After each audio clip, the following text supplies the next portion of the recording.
Okay, I know what I said. I said I was done. I'm almost done.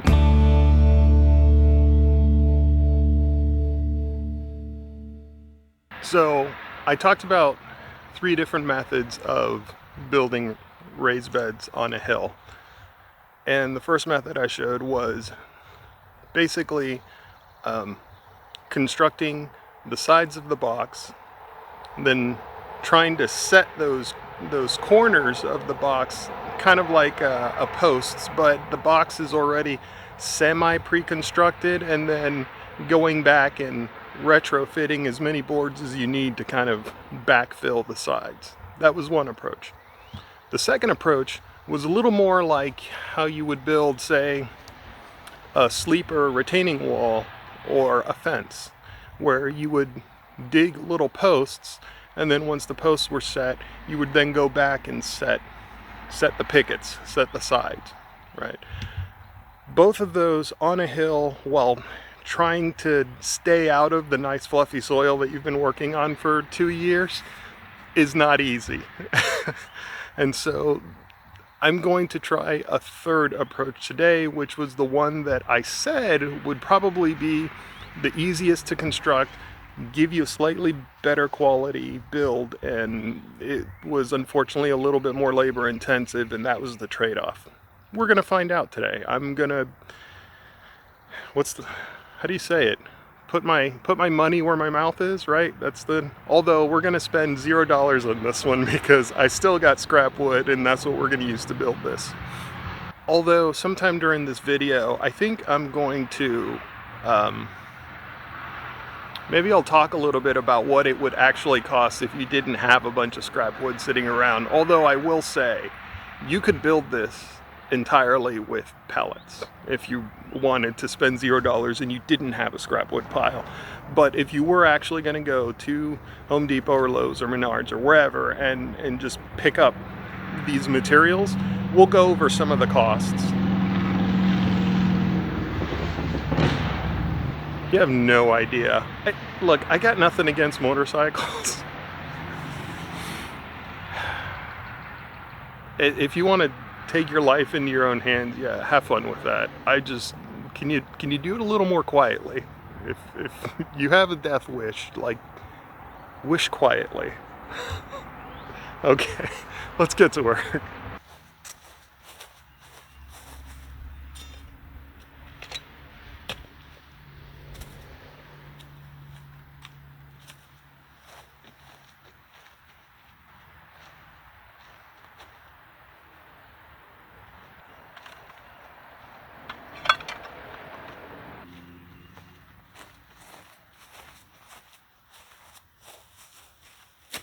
Before I start building, I need to go do some measurements. I need to find out exactly how deep I have to build this square bed. I'm pretty sure it's going to be about 2.5 pickets. That seems to be the trend with the last couple of them. Maybe I'll luck out and get just exactly 2 pickets deep, but we won't know until we measure, so let's go do that.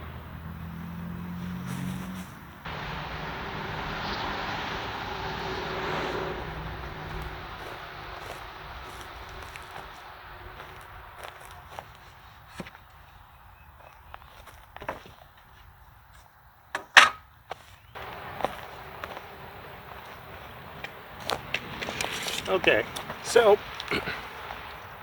what I'm going to need to do is find the rough corner of where I am the highest, which is always, for my garden, in that top corner over there. And then the lowest corner is where I'm standing right now. So I have to find these 2 corners and measure the vertical difference between them. That's going to tell me how deep I need to dig if I want a perfectly level bed here. Alright, so that's 6 feet. And then the bed is 2 feet wide.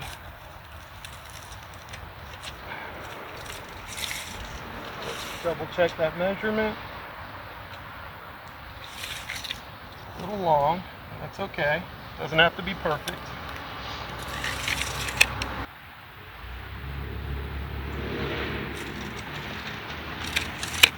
Okay, so I think things are starting to level out a little bit here on the far side of the bed, which is to be expected. The steepest slope is up in that highest corner over there. So I think here we should get by with just 2 pickets deep. We got about an 8-inch drop to this corner, about a 10-inch drop to the highest corner to the lowest point here. So with each picket being about 5¼ inches, we should be good. So I've laid the tarp down here because I want to try to conserve as much of this compost as possible. It's really high quality stuff. I paid a lot of money for it. So I want to put that as close to the top as possible. A lot of this digging is going to stir up a lot of that parent soil, which is basically just garbage, fill dirt.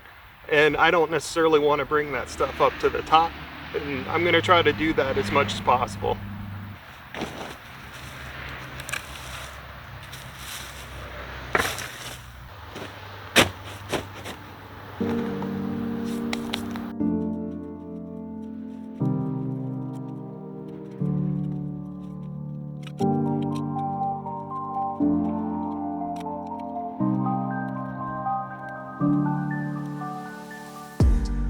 Okay, now that the soil has been removed, I'm going to start digging into the native clay and see if I can move some of this out of the way and start building a level base. All of the clay that I find, I'm going to pile into the middle. If you even heard me, because there's a noisy truck that went by. Okay.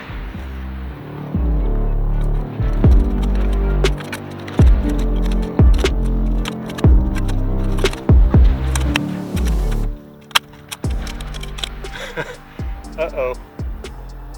I might have buried my measuring tape. No, it's up there. It's by the house. We're good.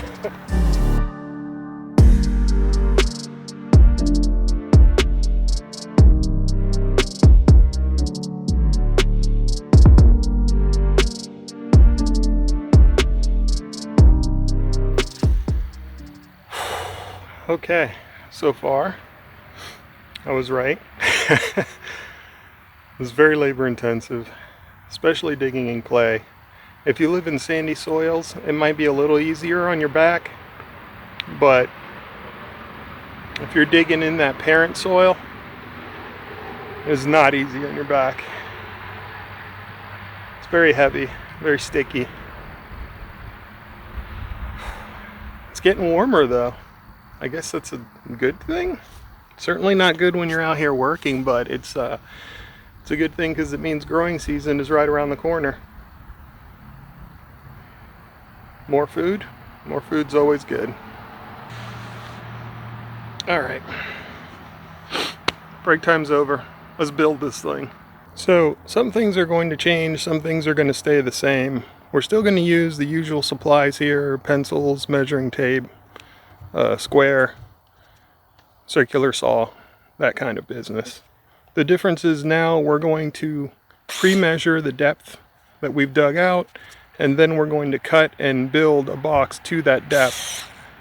We're going to try and keep with that horizontal pattern that we've been using up until this point, but we're going to go ahead and still cut these pickets to the same 6-foot lengths that we did before. So in that respect, yeah, some of the stuff is the same, some of the stuff is going to be a little bit different. The key difference between this approach and the others is that we are pre-constructing this entire box. So we're not having to mold anything around the soil. Not yet anyways. I decided to add an extra 3 inches or so to the very bottom, and that was to give me a little bit of wiggle room on the deepest end. Also, I wanted to make sure that I could bring the entire bed up and lift it so that it maintained that even flow of the horizontal pickets matching each other, one after the other after the other.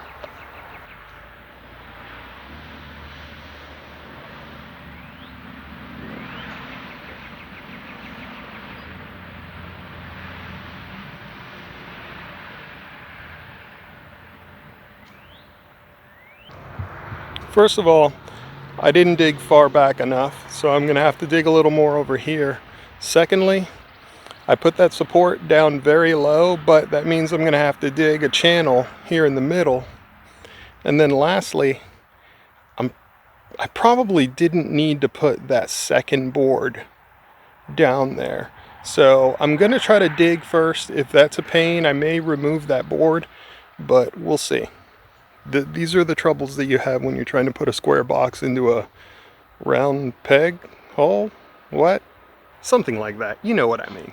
So I made one slight miscalculation. If you remember, I said I needed about 10 inches from the highest point down to the lowest point, and that was in fact our drop of the ground. However, I forgot to take into account the height of this board here.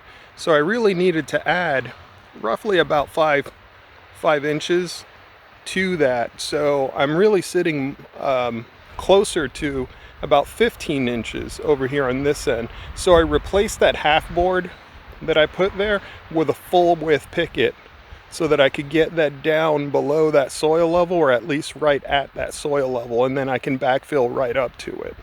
I did leave the half board on this side, however. The half height board, it's only about 3 inches on that side, because that side obviously is a little bit higher, and so the math worked out fine over there.